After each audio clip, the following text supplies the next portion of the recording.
Good morning, Abraham. Yeah, it is. It is an honor and pleasure to be here. Yeah, same here. I have two things, one personal and one more global. And personal, the example you just gave is answered pretty much everything I came here for today. And I want a little more clarity on, I look back over my life and I look at intuitive moments and moments when I shouldn't be here and I'm here, and trying to navigate how to actualize that without getting lost in all of the moments when I do put my hand on the stove. Well, it helps if you don't go back. Don't go back and try to relitigate anything that you've lived before for a number of reasons. First of all, you don't remember as well as you think you do. And next, you don't have any power back there. The tendency is to go back and need it to be different in order to feel better now. And since you can't go back and make it be different, then you usually don't feel better now. You just practice the vibration of that. Sometimes it's a good vibration, and when you practice it, it serves you. But sometimes it isn't, and so it doesn't serve you. And so it's good to be aware of which thoughts are serving you now and which thoughts are not serving you now. Just remember that the goal always, whether you're thinking about the past or the present or the future, is to find a way of seeing it as your inner being is seeing it, which means here are a few things that you can know. We'll just give you a basic understanding of why your inner being sees things the way your inner being sees things. First, your inner being loves you always. Your inner being only loves you and always. So if there's anything that you're doing with your thoughts about anything that you've lived before or now, or that you're thinking about living, that doesn't include you really liking you, you're going to get off base of your inner being right now. That's just for starters. You cannot beat up on yourself and stay in concert with your inner being. Your inner being will not go there. Your inner being will not go there. Next, you can't beat up on anybody else either. Now that's where Esther started having a little trouble. She didn't mind us always loving her. But when it came to other people, she would say, apparently you need more information about them, Abraham, because I'm sure if you knew what I know, then you would feel more like I feel. But we were stubborn. We would never go there with her. And she came to understand, you all do too, that because we never go there, that if she's going to continue to push against unwanted, then she's going to hold herself not only apart from us, which feels awful, but she's going to hold herself apart from who she is, which is us. Two important things. Your inner being will not talk smack about you, and your inner being will not talk smack about anybody else. Next, your inner being knows what's in your vortex and feels such eager anticipation of the never-ending discovery that will surprise and delight you. So it's like this treasure hunt. Now you put all the treasures there, but you don't recognize them anymore because you put them there so incrementally.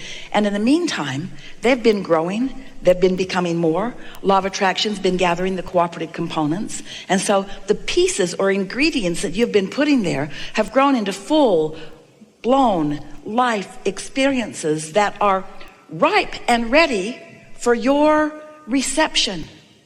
Your inner being is always revealing everything your inner being knows about what's in your vortex. But your ability to comprehend it has to do with your receptive mode. You've got to be somewhere in the vicinity.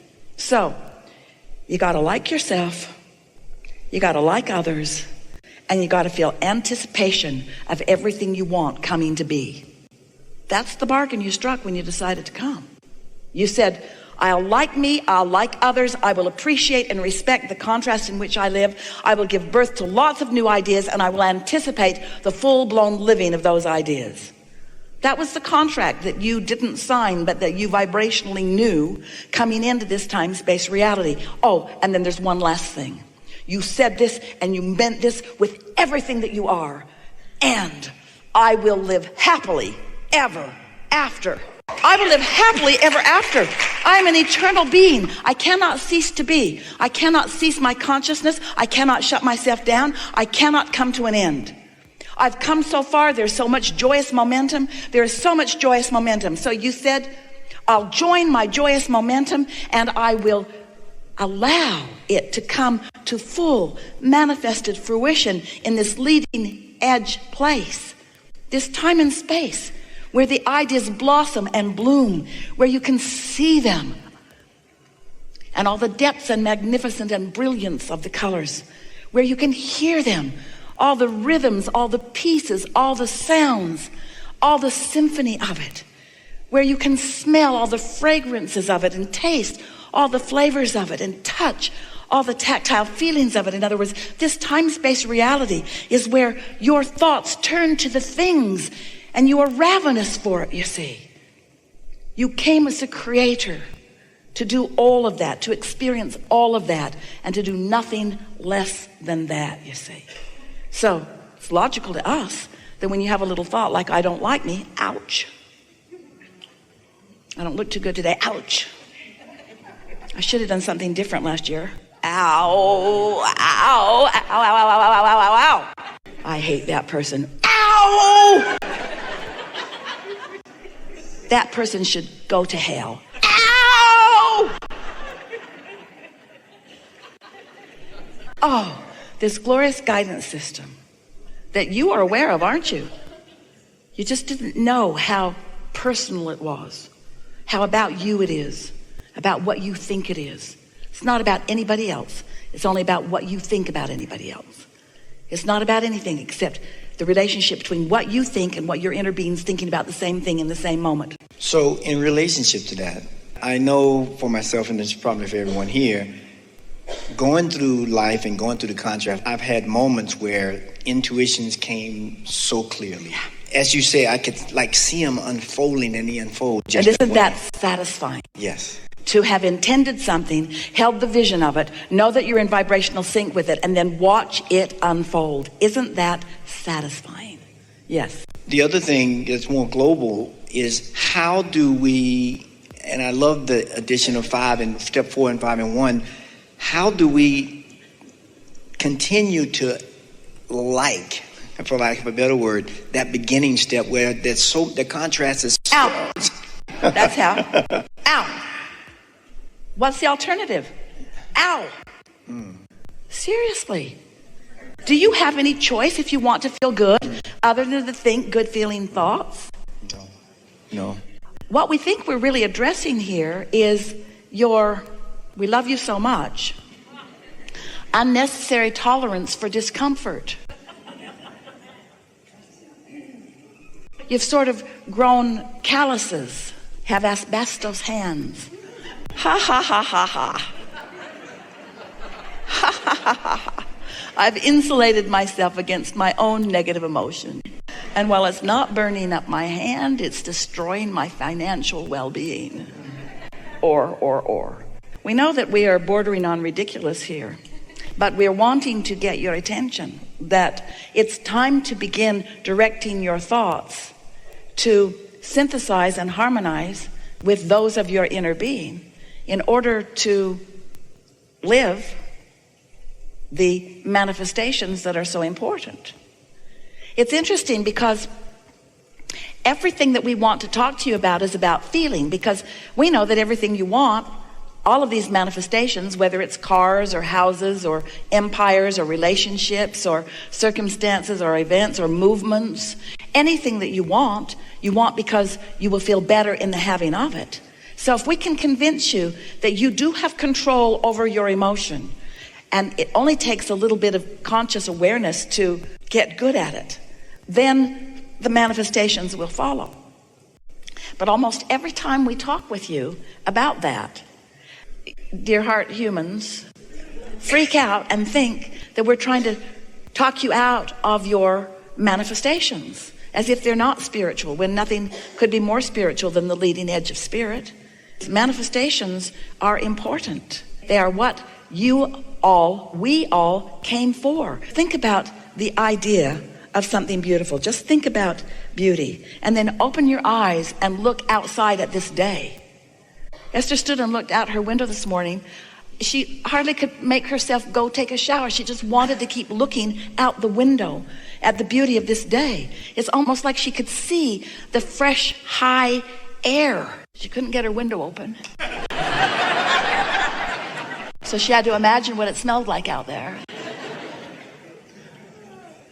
But those manifestations are what you devour with your eyes or with your tongue or with your ears. It's more than just the thought. That's why you don't want to do the groundwork of preparing the thought. You want to just get right to the good stuff.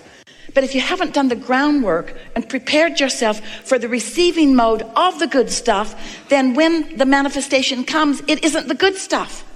Because you're always in some receptive mode. You're in the receptive mode of the joyful being that you are, or you're in the receptive mode of the miserable being that you are. Or you're in the receptive mode of the overwhelmed being that you are, or the angry being, or the hopeful being, or the knowing being. In other words, you're always in the receptive mode of something. And what's manifesting shows you what you're in the receptive mode of, you see. And we know this is an extreme example. This hot stove means that you really, really want something and you're really, really not in the vibrational vicinity of it. But you could be. Let's say that you want $100,000 and you need it right away. Let's say you more than want it, you need it. You really need it. 200 would be even better. 300 would be 3 times as good. You could use a whole lot of money and you could use it fast. You want it and you want it now. So you speak it out to the universe, not for the first time today, for the 100,000th time today.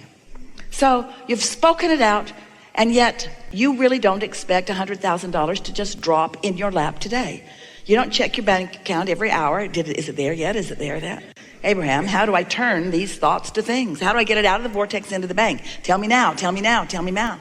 I want it in the bank and I want it in the bank now. Well, you're not going to likely get it in the bank right now, this red hot minute. There's some other things that you are going to want to do first. But the important thing that we want to convey to you is you could find a feeling of prosperity today. You could do it in the next hour. You could do it in the next 10 minutes. You could do it in the next 3 or 4 minutes.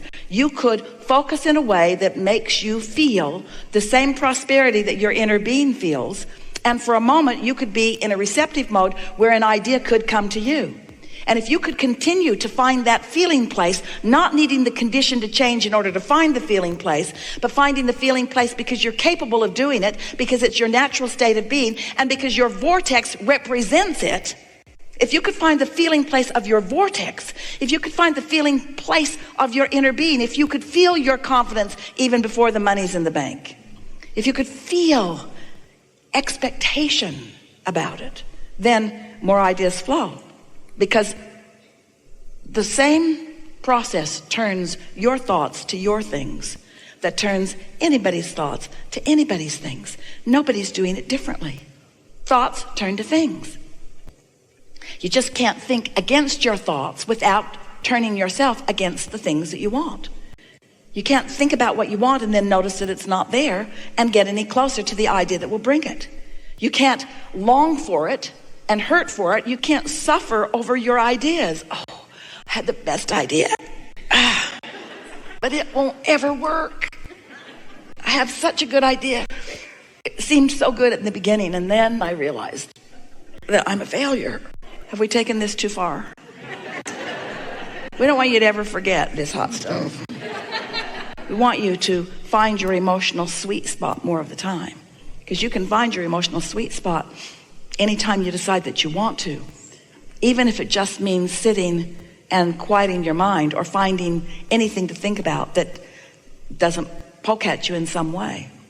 And as you do that, your vibration gets higher and higher and higher and higher and closer and closer and closer to who you really are. And then some of those thoughts begin to turn to some of those things, and then you become a believer.